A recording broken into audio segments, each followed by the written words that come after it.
Hi, this is Jamie Franklin, curator here at the Bennington Museum. Welcome to another Tour at 10. I'm here in our current exhibition, Transient Beauty, responding to Snowflake Bentley. In a previous episode of Tours at 10, I introduced you to the work of Wilson Bentley, better known as Snowflake Bentley, who was the first person to capture snowflakes, or photographs, excuse me, of a single snowflake, capturing their incredible beauty and an infinite variety. No two snowflakes are alike. Is thanks in part to Snowflake Bentley's work of photographing over 5,000 snowflakes over the course of his life between the early 1880s and his death in 1931. And so I have invited 25 artists from our area to come and respond to the snowflake photographs of Snowflake Bentley. And here behind me, we have a beautiful painting by Leslie Park, an artist from upstate New York. And if you look at it, you think it's an abstract painting, and she was absolutely inspired by some of the great abstract artists from our area in the 20th century, Jules Olitsky being one of her favorites. But in fact, this is actually a photorealistic painting. And if we turn around, just to the right of the painting, is this group of 4 photographs that Leslie took during the winter of 2020, during the height of the pandemic. These are all photographs looking out her studio windows. She has a beautiful studio in an old mill building in Cambridge, New York.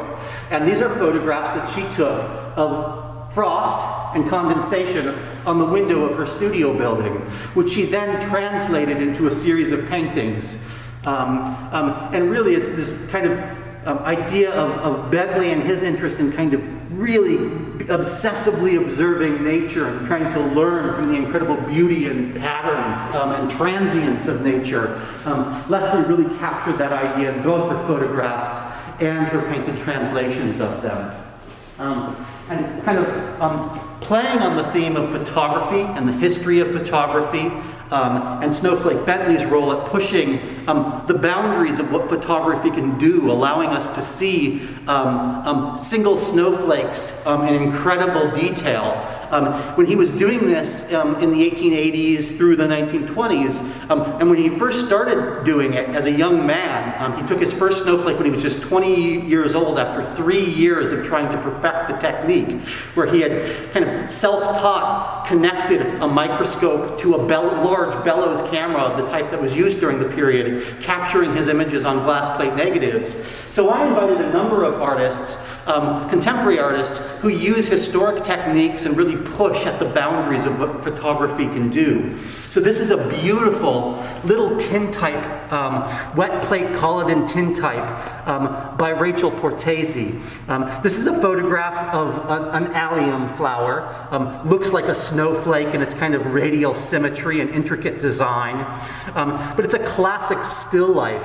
And Rachel talks in her artist statement about the idea that she's currently thinking about ideas of aging and kind of the transience of life. And of course, still lifes of flowers of the sort that she has created here have a long history in the history of art of kind of playing on this theme of vanitas and the kind of transience of beauty in the natural world and in humanity.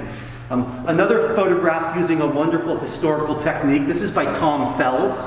And for the last 8 years or so, he's been creating these beautiful cyanotypes. Cyanotype is a historic technique that was popular from the mid-19th century into the early 20th century. And it's a cameraless technique where they actually take the treated paper and you either lie something directly on the surface, or in the case of Tom's, he actually would hold the cyanotype paper directly up to the branches and leaves of a tree in the height of kind of summer sun.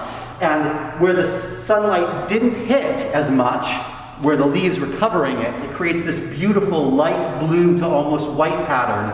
And where the sunlight did hit, it stays this dark, deep, beautiful cyanotype blue.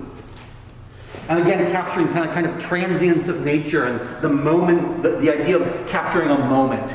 And this is what these next 2 photographs also do, is kind of capture the transience of the natural world. This is another photograph cameraless photograph. It's a silver print of a rayogram popularized by Man Ray in the early 20th century.